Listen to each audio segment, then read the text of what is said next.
Et on démarre avec les enjeux du sommet Union africaine-Union européenne.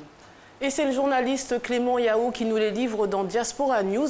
D'abord, il rappelle que la semaine prochaine à Abidjan, les Africains et les Européens se réuniront autour d'une même table pour redéfinir les contours d'un accord qui les lie mais devenu obsolète. En effet, fini le temps des colonies où l'Afrique finalement n'était que la chasse gardée des Occidentaux avec l'arrivée de la Chine et des BRICS. Eh bien, les rapports de force changent et les relations entre bénéficiaires et donateurs s'inversent. Alors pour conclure, le journaliste nous dit ceci.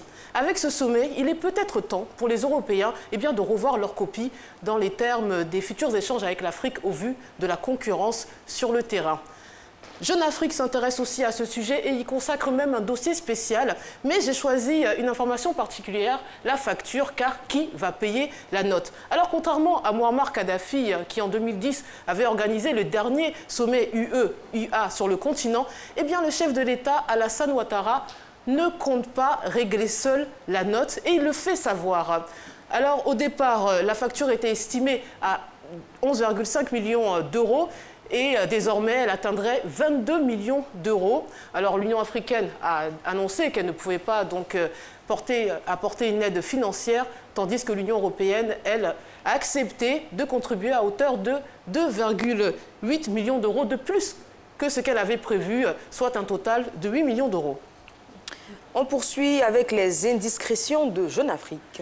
Et oui, et c'est dans la rubrique confidentielle de l'hebdomadaire panafricain qu'on apprend que la juge d'instruction en charge de l'enquête française sur le bombardement à Bouaké, qui a fait donc 10 morts et 33 blessés en novembre 2004, a mis fin à son instruction en septembre. Alors dans le cadre de la procédure, cette décision pourrait donc aboutir sur le procès par contumace des pilotes biélorusses devant la cour d'assises de Paris.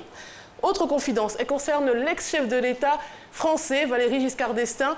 Eh bien, on apprend qu'entre 1978 et 1979, il a fait livrer des hélicoptères en pièces détachées aux Blancs de la Rhodésie pour lutter contre le Front patriotique mené alors par Robert Mugabe. On apprend aussi que le chef des services secrets de l'époque, le chef des services secrets français bien évidemment, allait chasser les éléphants sur cette terre qui sont devenus donc le Zimbabwe.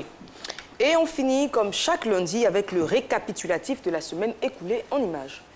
Tout à fait, et c'est grâce à Courrier International. On prend la direction de Nairobi au Kenya. Vous voyez, ces avocats, ils sont devant la Cour suprême pour réclamer l'annulation de la deuxième élection présidentielle qui a vu le 26 octobre dernier la réélection d'Ourou Kenyatta.